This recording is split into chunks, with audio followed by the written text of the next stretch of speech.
Эмне үчүн баратабыз?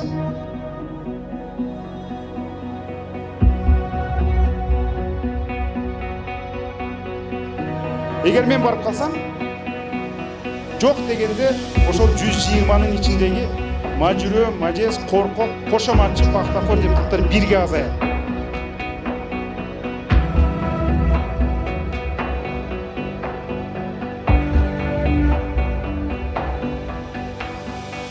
Дагы бир максатыбыз ата мекендик өндүрүшчүлөрдү колдоо, коргоо деп баратабыз. Чоң магазиндер бар.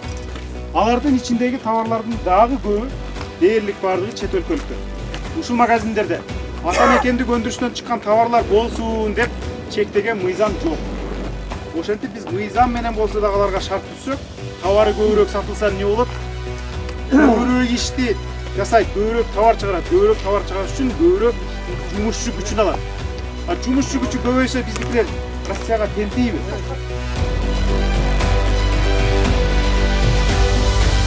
Биздин максат Кытай, Кыргызстан жүк ташуу транзиттик жолун мына ушул алайкуу аркылуу өткөрүү.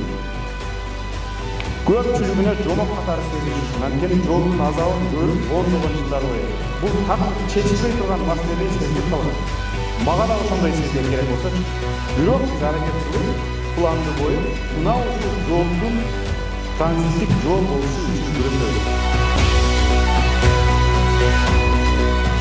Мен кулут салып берем деп коррупция кылбайм.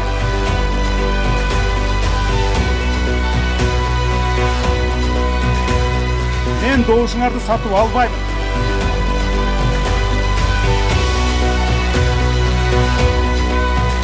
Кыргызстандын бардык аймагына кулуп, Кыргызстандын бардык аймагына шагыл салып маселесин чечип бере албайм. Бир айылга жаңылып ошол айылдын добушун алган менен бүтүндөй проблемаңарды чечип бере албайт. Биздин программа өкмөттү камчылап иштетип, бүтүндөй проблемаңарды комплекстүү чечкенге аракет кылабыз деп атабыз.